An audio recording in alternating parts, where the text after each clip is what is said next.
सक़रंड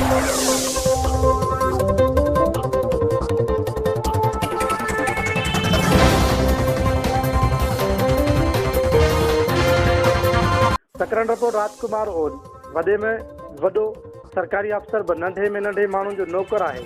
खेसि उन जी इज़त एतिराम करणु घुरिजे। खेनि कंहिं बि जाइज़ कम में परेशान न करणु घुरिजे। वफ़ाक़ी हुकूमत सरकारी इदारनि ते गहरी नज़र रखणु शुरू कई आहे। जिते कोताही हूंदी उते कार्रवाई कई वेंदी। उहा ॻाल्हि वफ़ाक़ी मुहतसिब आला director general Ghulam Hussain सोहू PTI अॻुवाण Kashif Qureshi जी मेज़बानी 360 रेस्टोरेंट ते कोठाई। हुन चयो त वज़ीर आज़म पारां करप्शन खां पाक रियासत वारे ख़्वाब ते अमल तॾहिं ई थींदो जॾहिं इदारा पंहिंजी विञायल साख बहाल कराईंदा। उन करे हर उहो इदारो जेको वफ़ाक़ जे ज़रिए इंतज़ाम आहे उन में काफ़ी बहितरियूं अची रहियूं आहिनि। उन जे बावजूदि जेकॾहिं कंहिं बि इदारे ख़िलाफ़ का शिकायत हुजे त असांजे इदारे सां राब्तो कनि।